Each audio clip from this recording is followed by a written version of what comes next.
আমরা যখন জামাতে নামাজ পড়াবো, অর্থাৎ আমরা যখন ইমাম হব, তখন আমাদের জন্য উচিত হলো আমরা আমাদের নামাজটাকে সংক্ষিপ্ত করব। আমরা এত দীর্ঘ করব না, যার কারণে পিছনের যারা মুক্তাদি আছে তাদের কষ্ট হয়। এ বিষয়ে কুদুরির মধ্যে এসেছে যে আমাদের জন্য উচিত হলো ওয়াম্বাগি লিল ইমামি আন লা ইউতাউইলা বিহিমি সলাত। অর্থাৎ এখানে বলা হয়েছে যারা ইমাম হবেন তাদের জন্য উচিত হলো নামাজটাকে দীর্ঘ না করা, বরং তাদের জন্য উচিত হলো নামাজটাকে সংক্ষিপ্ত করা। এ বিষয়ে এখানে আল জাওহারাতুন নাইয়িরের মধ্যে হাদিস উল্লেখ করা হয়েছে। দু একটা হাদিস আপনাদের সাথে শেয়ার করব।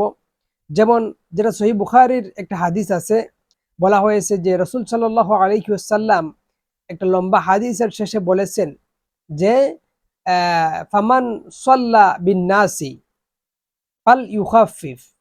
অর্থাৎ তোমাদের মধ্যে যখন কেউ জামাতে নামাজ পড়াবে, বিন্যাস মানুষের ইমামতি করবে, তখন সেজন্য ফাল ইউখাফিফ, তার নামাজটাকে যেন সংক্ষিপ্ত করে।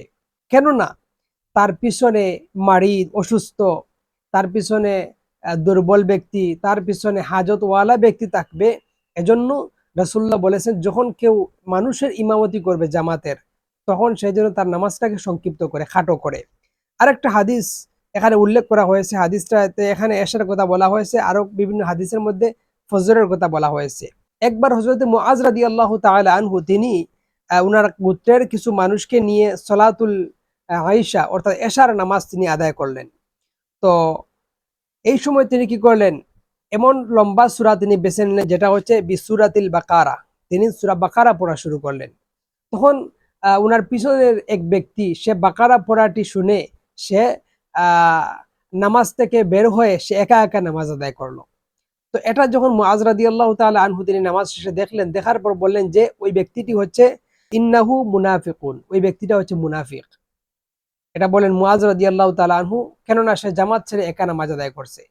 এই কথা শোনার পর ওই ব্যক্তি রাসূলুল্লাহর কাছে গিয়ে বলে যে ইয়া রাসূলুল্লাহ, আমরা আমি আপনার অমুক সাহাবীর পিছনে নামাজ পড়েছিলাম, কিন্তু উনি এত লম্বা সূরা পড়েছেন যার কারণে আমি নামাজ শেষে নামাজ ভেঙ্গে আমি একা একা নামাজ পড়া শুরু করেছি। আর রাসূলুল্লাহকে বললেন যে ইয়া রাসূলুল্লাহ, আমরা খেটে খাওয়া মানুষ, আমরা দিন রাত কষ্ট করি, তো এজন্য আমাদের পক্ষে এত লম্বা নামাজ পড়া সম্ভব নয়, লম্বা কিরাত দিয়ে। তখন রাসূল সাল্লাল্লাহু আলাইহি সাল্লাম হযরতে মুআজকে ডাক দিলেন, ডাক দিয়ে বললেন, হে মুআজ, তুমি কি আফাত্তানু আনতা, তুমি কি ফিতনা সৃষ্টি করতে চাও?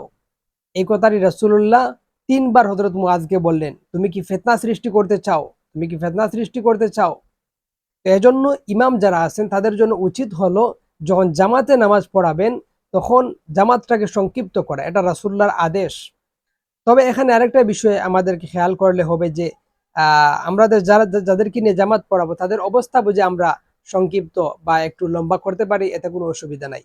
কিন্তু সাধারণ অবস্থায় যেখানে মানুষ বেশি হয় ওই রকম অবস্থার মধ্যে আমরা জামাতটাকে ছোট করার চেষ্টা করবো। আল্লাহ তাআলা এই বিষয়টা আমাদের বোঝার তৌফিক দান করুন। আমিন। আসসালামু আলাইকুম ওয়া রাহমাতুল্লাহি ওয়া বারাকাতুহু।